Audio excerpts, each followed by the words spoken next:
Punjab today देख रहे दर्शकों का स्वागत है हमारे खास प्रोग्राम इनसाइट्स विद विशाल सूद में। प्रोग्राम हम करेंगे 3 सेगमेंट्स में, जिसमें हम बात करेंगे नेशनल अपडेट्स, इंटरनेशनल अपडेट्स और पंजाब की मुख्य खबरों के बारे में। आज भी डिस्कशन के लिए हमारे साथ मौजूद हैं founder and CEO of Punjab today channel Vishal Sood sir. Welcome sir. Thank you Gurleen. Sir, hate speech की बात करते हैं। सुप्रीम कोर्ट का मानना है कि आजकल सब कुछ TRP ड्रिवन है और ये जो चैनल्स हैं, न्यूज़ चैनल खासकर, ये कंपटीशन की दौड़ में लगे हुए हैं एक दूसरे से आगे बढ़ने की, और एंकर्स का बहुत बड़ा रोल है सोसाइटी में डिवीजन क्रिएट करने का या हार्मनी या फ्रेटर्निटी को हर्ट करने का। आपको क्या लगता है? देखो, जो सुप्रीम कोर्ट सजेस्ट कर रहा है, सुप्रीम कोर्ट ने ये बोला कि क्या एंकर को रिस्पॉन्सिबल क्यों ना ठहरा जाए फॉर हेट स्पीच और एंकर बदला क्यों ना जाए अगर वो बायस्ड है।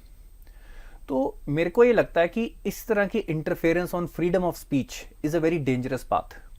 ऑन दी सरफेस ये बड़ी अच्छी बात लग रही है और डेफिनेटली हम देखते हैं, Gurleen, you are such an experience renowned anchor और आप चीज़ों को मैनेज करते हैं। जब आप डिबेट्स मैनेज करती हैं, there are people who say certain things based on उनको based on the party they are from और ideology they are from, right? And when they are doing saying obviously something which is wrong, you cut them short, which you feel is not of national interest, या which will hurt the feelings, and sometimes you might agree with someone.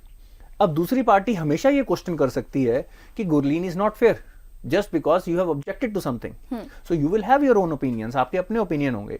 तो मेरे को ये लगता है कि अगर हम इस बात पे चलेंगे जहां पे एंकर्स के ऊपर ये दबाव बनाया जाएगा कि आपको you might be labeled as someone who is biased, या आप फ्रीडम से साथ अपनी बात नहीं कह सकते, तो ये नई तरह की जो जुडिशियल एक्टिविज्म है, राइट, जो इंटरफेरेंस है, जो हमारे बेसिक राइट्स हैं, फ्रीडम ऑफ राइट्स के, आपके जो फ्रीडम ऑफ स्पीच है, उसके ऊपर इंटरफेयर करेगी।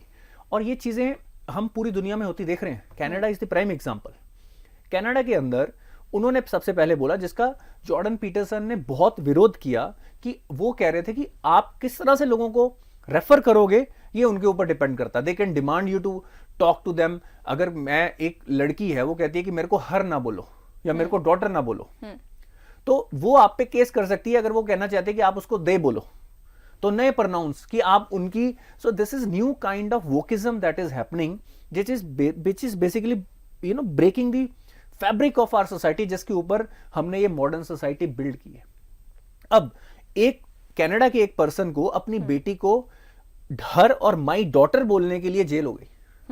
तो अल्टीमेटली यही रिजल्ट आते हैं। आज अगर सुप्रीम कोर्ट की बात ऑन दी सरफेस सबको इमोशनली लगती होगी, हाँ ये एंकर्स बहुत बायस्ड हैं अपनी अपनी आइडियोलॉजी के बेसिस पे, जो राइट विंग होगा उसको, जो राइट लेफ्ट को सपोर्ट करते हैं उसको वो बड़े बायस लगते होंगे, जो लेफ्ट आइडियोलॉजी वाला होगा उसको राइट विंग वाले लगते होंगे, और न्यूट्रल तो कोई ऑलमोस्ट आपको लगता ही नहीं है, क्योंकि आप एक साइड लेके बैठे हुए हो अपनी पर्सनैलिटी, अपनी आइडियोलॉजी के बेसिस पे। तो ऑन दी सरफेस कई बार चीजें बड़ी अच्छी लगती हैं कि भाई सुप्रीम कोर्ट देखो बिल्कुल ठीक बोल रहा है, जो बायस्ड जर्नलिस्ट हैं वो बाहर हो जाएंगे, पर कल को अनबायस्ड को भी अगर कोई बायस्ड कहता है तो वो अपने आप को कैसे प्रूव करेगा? तो मेरे को लगता है कि इस तरह की judicial activism freedom of speech के ऊपर इम्पिंज करेगी। और सुप्रीम कोर्ट ने अभी यह सवाल पूछा है कि क्यों ना किया जाए, तो मेरा ये आंसर है इसलिए ना किया जाए, not because we are anchors or something, but it's a very slippery road जहां पे कल को आपकी फ्रीडम ऑफ स्पीच खत्म होनी शुरू हो जाएगी। जी sir, freedom of speech, free और बैलेंस्ड मीडिया, इसका काफी जिक्र होता है, आपने भी किया। मीडिया एथिक्स आपके हिसाब से कहाँ ठहरते हैं? देखो, ideally you should be unbiased. फिर फ्रीडम ऑफ स्पीच की भी एक लेवल होता है। कल को तो हेट स्पीच भी फ्रीडम ऑफ स्पीच में अगर कवर हो सकती है, Absolutely. it has to be defined, so there has to be limits to what you are saying.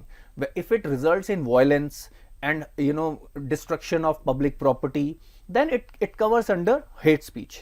तो मीडिया एथिक्स तो ये कहते हैं कि आप टोटली एक फ्रीडम ऑफ स्पीच को, अगर मैं एब्सोल्यूट फ्रीडम ऑफ स्पीच बोलूं, absolute freedom of speech, you can say anything, but then we live in a very very I would say pluralist society, जहां पे सिर्फ लोग ही नहीं, सिर्फ इंटरनल पॉलिटिक्स ही नहीं, फॉरेन पावर्स भी हमारे देश की जो पोलैरिटी है, उसके अंदर जो फिशर्स हैं, उसका एडवांटेज ले सकते हैं। उस तरह की स्पीच से दरारें क्रिएट कर सकते हैं और हमारे देश को पीछे लेके जा सकते हैं जी। तो मेरे को ये लगता है कि it is very very important कि जो बैलेंस्ड अप्रोच हो, it should be in conjunction with our national interest, with harmony. Freedom of speech का मतलब या अनबायस्ड होने का मतलब ये नहीं है अगर एक पर्सन माइनॉरिटिज्म या एंटी नेशनल बातें कर रहा है या किसी एक पर्टिकुलर कम्युनिटी के अगेंस्ट बोल रहा है, आप वो भी अलाउ करो।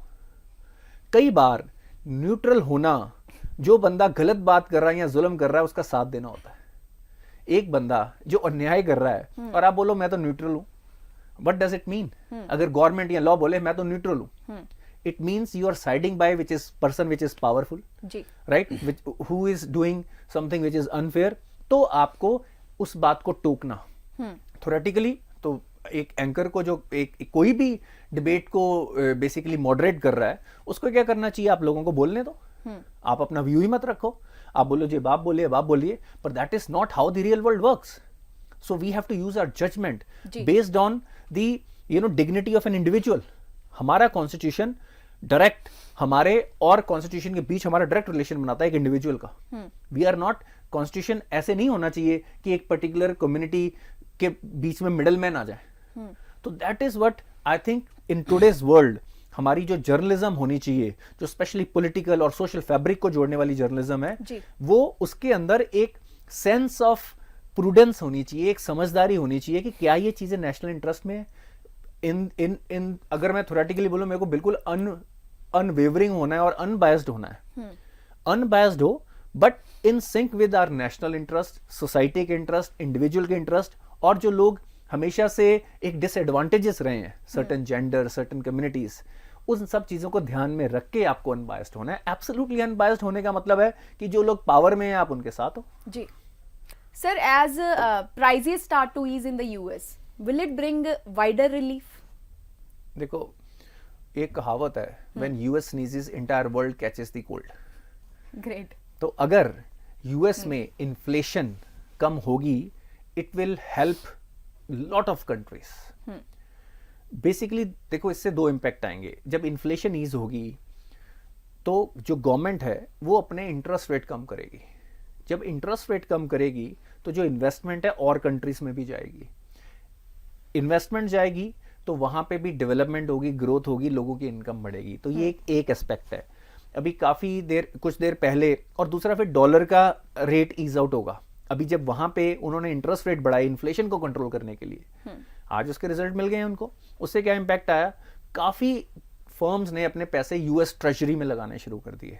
उससे लोगों ने, लेट्स से मैं इंडिया का एग्जांपल लूं, हम इंडिया के कॉन्टेक्स्ट में इसको देखते हैं, पैसा खींचा तो डॉलर की डिमांड बढ़ी। उससे क्या होता है? हमारी करेंसी और वीक होती है in terms of exchange rates. Of course उसके फिर सेकेंडरी बेनिफिट होते हैं कि आप एक्सपोर्ट, आप कंपिटिटिव हो जाते हो। तो मेरे को ये लगता है कि जो यूएस ने जो टारगेट्स लिए हैं वो एक्सपेक्ट कर रहे हैं। हालांकि मेरे को लगता नहीं है कि वो 3% 2023 के एंड तक, क्योंकि 8% से ऊपर उनकी इन्फ्लेशन थी जो अनप्रेसिडेंट थी उनकी हिस्ट्री में। डेवलप्ड कंट्रीज में इतनी इन्फ्लेशन नहीं होती है, अभी भी 6.5% है। तो मेरे को लगता है कि अगर इन्फ्लेशन वहां पे 4% तक जाती है तो वो अपने इंटरेस्ट रेट कम करेंगे, क्योंकि उन्होंने जब से इंटरेस्ट रेट बढ़ाए हुए हैं उससे क्या होता है? इन्वेस्टमेंट कम हो जाती है। तो एक डुअल एज स्वॉर्ड है। जब आप इन्फ्लेशन को कंट्रोल करते हो तो लोगों की स्पेंडिंग कम हो जाती है, स्पेंडिंग कम हो जाती है तो इन्वेस्टमेंट, तो उससे रिसेशन आने का खतरा और बढ़ जाता है। तो एक बड़ा फाइन बैलेंस उनको भी लेके चलना पड़ेगा। पर इन्फ्लेशन पे कंट्रोल यूएस या किसी भी कंट्री में is overall a good news. और ये इन्फ्लेशन काफी एक्सटर्नल शॉक्स के कारण थी, स्पेशली विद यूक्रेन वॉर और कोविड के कारण एक कॉन्टिन्यूसली वर्ल्ड एक टर्मोइल में चल रहा है, जिसके कारण काफी कंट्रीज को भी यह समझना पड़ेगा कि उनको अपनी सप्लाई, जो मैं अभी भी बात कर रहा था कि अपनी सप्लाई चेन्स को थोड़ा सा रिस्क फ्री करना पड़ेगा, उसको थोड़ा इंटरनलाइज करना पड़ेगा। तो मेरे को ये लगता है कि this is something which is a good news for the world economy as such. Sir, Ukraine war का क्या इम्पैक्ट है इन्फ्लेशन पे?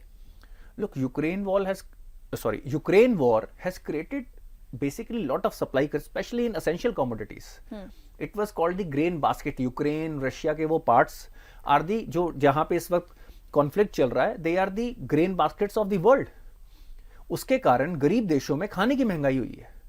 That is something which is impacting the. जब देखो लोगों को खाना मिलना बंद होता है, उससे क्या होता है? इंसर्जेंसी आती है। इंसर्जेंसी इन द सेंस कि एक पूरी की पूरी जो गवर्नमेंट की मशीनरी है वो हिल जाती है, राइट? जब अनस्टेबिलिटी आती है गवर्नमेंट्स के अंदर, उसके कारण सिविल अनरेस्ट होने के, लॉ एंड ऑर्डर के काफी प्रॉब्लम्स आ जाती हैं। तो मेरे को ये लगता है कि यूक्रेन वॉर अगर जल्दी कंट्रोल ना हुई, और इसी तरह से फर्टिलाइजर्स, वहां से फर्टिलाइजर भी बहुत आता है और ग्रेन्स भी बहुत आते हैं, तो कितने लोग भूखमरी का शिकार होंगे। और ये एक पूरी दुनिया के लिए चैलेंज बनेगा क्योंकि अभी तो पहला साल था, स्टोरेज होती है जी। धीरे धीरे ये स्टोरेज डिप्लीट हो जाएगी। और आपको क्या लगता है कि इस बार वहां पे खेती हुई होगी? इस साल तो चलो ट्रांसपोर्ट रुका है, इस बार तो खेती ही नहीं हुई है। वो फूड इन्फ्लेशन को बहुत बढ़ाएगी। तो इंडिया के कॉन्टेक्स्ट में अगर मैं बताऊं, हमें जल्दी से जल्दी अपनी प्रोडक्टिविटी, एक बेटर एग्रीकल्चर आउटपुट के ऊपर गवर्नमेंट को एक मेजर फोकस करने की जरूरत है। हमारे इस बजट्स में we should spend lot more on our agriculture output. Otherwise हम भी, क्योंकि हम अपना एडिबल ऑयल बहुत इंपोर्ट करते हैं और कई कंट्रीज तो इंपोर्ट पे बहुत ज्यादा डिपेंडेंट है, उनके लिए ये और मेजर चैलेंज बनने जा रहा है। और आप देखना, इस वॉर के कारण पूरी दुनिया के देशों में कई गवर्नमेंट्स टूटेंगी जो डिपेंडेंट है वहां के खाने पे डायरेक्टली। सर, क्योंकि यूक्रेन वॉर की बात चली है, तो can China attack Taiwan? Look, China can definitely attack Taiwan, but I think it will be a blunder. आज मेरे को लगता है कि जी जिनपिंग और कम्युनिस्ट पार्टी ऑफ चाइना के जो कोर नेता हैं, जो उनके आसपास, जो उनके कुछ, मैं कोहोर्ट बोलूंगा या चमचे बोलूंगा, जो उनके who are taking all the decision, they are not aware of the ground realities. आज मेरे को लगता है कि उनके पास जिस तरह के वो एक्शन दिखा रहे हैं, जिस तरह की वो अग्रेसिवनेस दिखा रहे हैं, मैं उसको लेट से आपको कंपेयर करके बता देता हूं, यूक्रेन और रशिया की वॉर। रशिया ने यूक्रेन पे अटैक किया, रशिया के ऊपर सैंक्शंस लगे, पर रशिया को उसका ज्यादा फर्क नहीं पड़ा। रशिया ने सोच समझ के अटैक किया है, क्योंकि रशिया एनर्जी सरप्लस है, फूड सरप्लस है। इस वॉर ने उनके ऑयल के रेट बढ़ा दिया और उनकी इकोनॉमी को स्ट्रांग किया। बट जब मैं अगर बात, it has given them more cash flow. But अगर चाइना की मैं अगर बात करूं, आपको पता है 80% अपना खाना वो इंपोर्ट करते हैं। आज भी यूएस नेवी पूरी दुनिया को कंट्रोल करती है। जो फ्री ट्रेड चल रहा है उसकी सिक्योरिटी यूएस नेवी देती है। यूएस नेवी का एक शिप, अगर मैं टॉप 3 नेवीज जिसमें इंडिया भी आती है उसको छोड़ दूं, बाकी सारी सेनाओं से एक शिप के अंदर पावर है। जो उनके जो होते हैं वॉरशिप्स होते हैं, वो एक शिप किसी भी नेवी को डिस्ट्रॉय कर सकता है, किसी देश को खत्म कर सकता है, छोटे मोटे को। उनके पास इतनी पावर है। China is nowhere close to US naval strength. उनकी इकोनॉमी बड़ी हो गई है, पर मिलिटरीली, नेवीली स्पेशली उनके पास 14 जो हैं वॉरशिप्स हैं। सो बेसिकली आज अगर वो अटैक करते हैं और यूएस उन पे सैंक्शन लगाती है, तो वहां पे एक साल के अंदर 50 मिलियन, 5 करोड़ लोग भूखमरी से मर जाएंगे, क्योंकि 80% वहां पे, और क्योंकि वहां पे कम्युनिस्ट पार्टी है, डेमोक्रेसी नहीं है, तो वहां पे जो खाने की डिवीजन भी होगी ना, वो भी अनइक्वल होगी।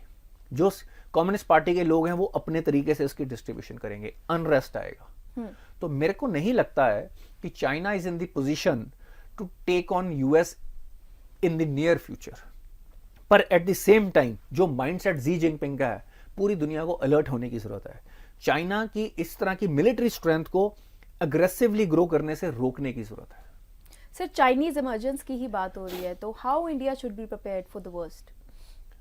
Look, Nations have always, they should always prepare for the worst. कोई भी नेशन है, और specially when in the game of great powers, आज China is close to becoming a great power, वो बड़े, मैं अगर एक बात करूं, रुथलेस होते हैं। America is a ruthless country, उन्होंने कितने देश बर्बाद कर दिए अपनी पावर बनाए रखने के लिए।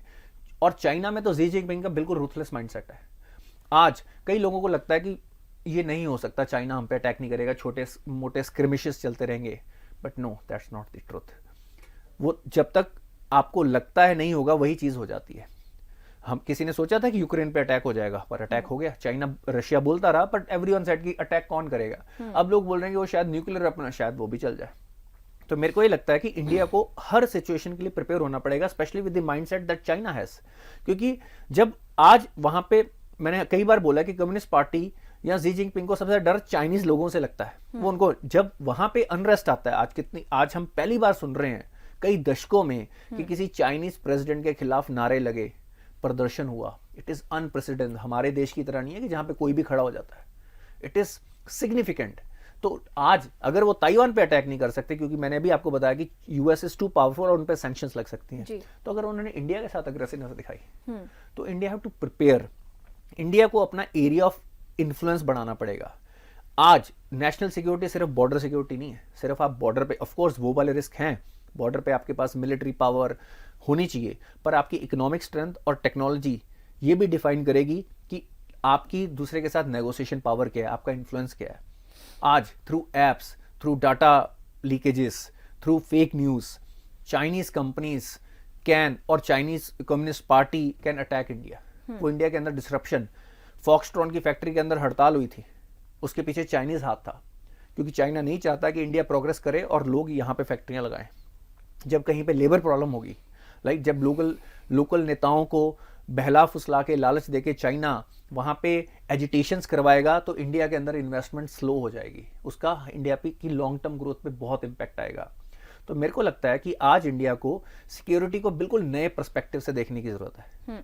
हमें ये देखना पड़ेगा कि हम किस तरह की टेक्नोलॉजी इंपोर्ट कर रहे हैं चाइना से, क्या वो क्रिटिकल है।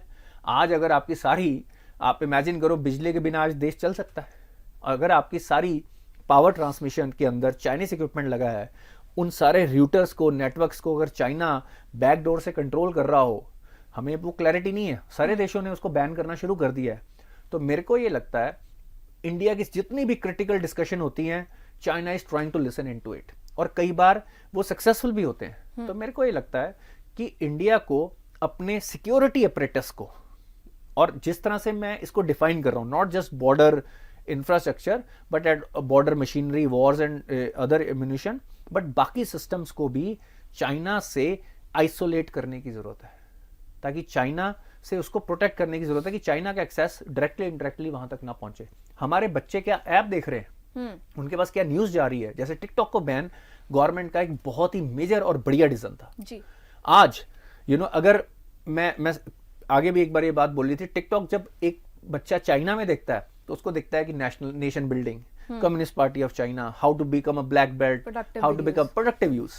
और जब वो यूएस और जब इंडिया में देखता था तो टिकटॉक पे क्या वीडियोस आती आप देखते थे, तो उन्होंने एल्गोरिदम न्यूसेंस बेस्ड की, ताकि आपका बच्चों का ब्रेन कोरोड हो जाए, राइट, उनकी लॉजिकल थिंकिंग बंद हो जाए, उनके अंदर एक kind of long term depression आए। इस तरह से वो एप्स को भी उन्होंने वेपनाइज कर दिया है। वो आज टॉयज को, इंटरनेट को, फाइनेंशियल सर्विसेज को वेपनाइज कर रहे हैं आपकी कम्युनिटीज और सोसाइटीज को वीक करने के लिए। तो मेरे को ये लगता है इन सारी चीजों के लिए इंडिया को बहुत अलर्ट होने की जरूरत है। Sir, happy Makar Sankranti. Thank you. इस खुशी ਦੇ ਮੌਕੇ ਤੇ ਪੰਜਾਬ ਦੇ ਸੀਐਮ ਭਗਵੰਤ ਮਾਨ ਨੇ ਤੋਹਫਾ ਦਿੱਤਾ ਹੈ ਸੂਬੇ ਦੇ ਲੋਕਾਂ ਨੂੰ, ਜਿਹੜੇ ਐਡਹੌਕ ਬੇਸਿਸ ਤੇ 6000 ਵਰਕਰ ਮੁਲਾਜ਼ਮ ਸੀਗੇ, ਉਹਨਾਂ ਨੂੰ ਰੈਗੂਲਰਾਈਜ਼ ਕਰਨ ਦਾ ਹੁਕਮ ਦਿੱਤਾ ਹੈ, ਤੇ ਉਹ ਮੁਲਾਜ਼ਮ ਸੀਗੇ ਜਿਹੜੇ ਐਜੂਕੇਸ਼ਨ ਡਿਪਾਰਟਮੈਂਟ ਦੇ ਵਿੱਚ ਐਜ਼ ਵਲੰਟੀਅਰ ਜਾਂ ਐਜ਼ ਮੋਟੀਵੇਟਰ ਕੰਮ ਕਰ ਰਹੇ ਸੀ ਕਾਫੀ ਸਾਲਾਂ ਤੋਂ। ਬਹੁਤ ਵਧੀਆ ਆਈ ਥਿੰਕ ਇਨੀਸ਼ੀਏਟਿਵ ਹੈ। ਲੋਹੜੀ ਦਾ ਬਹੁਤ ਵਧੀਆ ਗਿਫਟ ਭਗਵੰਤ ਮਾਨ ਸਰਕਾਰ ਨੇ ਸਾਡੇ ਉਹਨਾਂ 7000 ਭੈਣਾਂ ਭਰਾਵਾਂ ਨੂੰ ਦਿੱਤਾ ਹੈ ਜਿਨ੍ਹਾਂ ਦੀ ਨੌਕਰੀ ਪੱਕੀ ਕੀਤੀ ਹੈ। ਤੇ ਆਈ ਹੋਪ ਕਿ ਹੁਣ ਇਸ ਤੋਂ ਥੋੜਾ ਆਪਾਂ ਵਾਈਡਰ ਤਰੀਕੇ ਨਾਲ ਸੋਚੀਏ। ਮੈਂ ਭਗਵੰਤ ਮਾਨ ਸਰਕਾਰ ਦੀ ਐਡ ਵੇਖਦਾ, ਨੈਸ਼ਨਲ ਟੀਵੀ ਤੇ ਆਉਂਦੀ ਹੈ ਕਿ ਇੱਕ ਬੰਦਾ ਬਾਹਰ ਜਾ ਰਿਹਾ ਹੁੰਦਾ ਤਾਂ ਉਹਨੂੰ ਚਿੱਠੀ ਆਉਂਦੀ ਆ, ਹੈ ਨਾ, ਉਸ ਨੌਜਵਾਨ ਨੂੰ ਚਿੱਠੀ ਆਉਂਦੀ ਹੈ ਕਿ ਮੈਨੂੰ ਸਰਕਾਰੀ ਨੌਕਰੀ ਮਿਲ ਗਈ ਹੈ। ਪਰ ਪ੍ਰੈਕਟੀਕਲੀ ਕੀ ਸਿਰਫ ਸਰਕਾਰੀ ਨੌਕਰੀਆਂ ਨਾਲ ਆਪਾਂ ਆਪਣੇ ਪੰਜਾਬ ਦੀ ਇਕਨੋਮੀ ਨੂੰ, ਜਿਹੜਾ ਸਾਡੇ ਉੱਤੇ 3 ਲੱਖ ਕਰੋੜ ਦਾ ਲੋਨ ਹੈ, ਲਾ ਸਕਦੇ ਹਾਂ? ਹੁਣ ਇਸ ਵੇਲੇ ਆਈ ਐਮ ਵੇਟਿੰਗ ਕਿ ਕਦੋਂ ਭਗਵੰਤ ਮਾਨ ਸਰਕਾਰ ਵੱਲੋਂ ਇਹ ਅਨਾਉਂਸਮੈਂਟਸ ਹੋਣਗੀਆਂ ਕਿ ਪੰਜਾਬ 'ਚ ਨਵੀਆਂ ਇਨਵੈਸਟਮੈਂਟਸ ਆ ਰਹੀਆਂ ਜਿਸ 'ਚ ਲੱਖਾਂ ਲੋਕਾਂ ਦੀ ਨੌਕਰੀ ਲੱਗੇ, ਉਸ ਲੈਵਲ ਦੀਆਂ ਕੰਪਨੀਆਂ ਆਉਣ, ਉਸ ਲੈਵਲ ਦੀ ਇਨਵੈਸਟਮੈਂਟ ਹੋਵੇ, ਉਹੋ ਜਿਹੇ ਇਨੀਸ਼ੀਏਟਿਵ ਆਉਣ ਜਿਹੜੇ ਇਨ ਸਿੰਕ ਹੋਣ ਸਾਡੀ ਪੰਜਾਬ ਦੀ ਇਕੋਲੋਜੀ ਤੇ ਫਾਈਨੈਂਸ਼ੀਅਲ ਗਰੋਥ ਨੂੰ ਨਾਲ ਲੈ ਕੇ ਚੱਲਣ, ਤੇ ਸਾਡੇ ਲੱਖਾਂ ਕਰੋੜਾਂ ਯੂਥ ਨੂੰ ਨੌਕਰੀ ਮਿਲੇ ਜੀ। ਸੋ 6000 ਇੰਪਲੋਈ ਪੱਕੇ ਕਰਤੇ, ਵੰਡਰਫੁਲ, ਗੁੱਡ, ਉਹਨਾਂ ਨੇ ਜੋ ਵਾਅਦੇ ਕੀਤੇ ਪੂਰੇ ਕਰਦੇ ਪਏ, ਬਟ ਇਹ ਚੀਜ਼ ਨਾਲ ਤੁਸੀਂ ਪੰਜਾਬ ਦੀ ਇਕਨੋਮੀ ਨਹੀਂ ਚਲਾ ਸਕਦੇ। Private participation is important. ਸਾਨੂੰ ਉਹ ਲਾਅ ਐਂਡ ਆਰਡਰ ਕੰਟਰੋਲ 'ਚ ਰੱਖਣਾ ਪਏਗਾ, ਉਹ ਇਨਵਾਇਰਨਮੈਂਟ ਦੇਣਾ ਪਏਗਾ ਕਿ ਲੋਕੀ ਅਟਰੈਕਟ ਹੋਣ ਕਿ Punjab is the best place to do business, Punjab is best place to invest. ਤੇ ਉਹ ਇੱਕ ਚੀਜ਼ ਹੈਗੀ ਆ ਜਿਹੜੀ ਭਗਵੰਤ ਮਾਨ ਸਰਕਾਰ ਨੂੰ ਐਕਟਿਵਲੀ ਲੈਣੀ ਪਏਗੀ। ਬਹੁਤ ਬਹੁਤ ਧੰਨਵਾਦ ਤੁਹਾਡਾ ਸਰ ਸਾਡੇ ਨਾਲ ਜੁੜਨ ਲਈ, and thank you so much for your valuable feedback. Stay connected for such meaningful insights and do not forget to subscribe to our channel and download our app.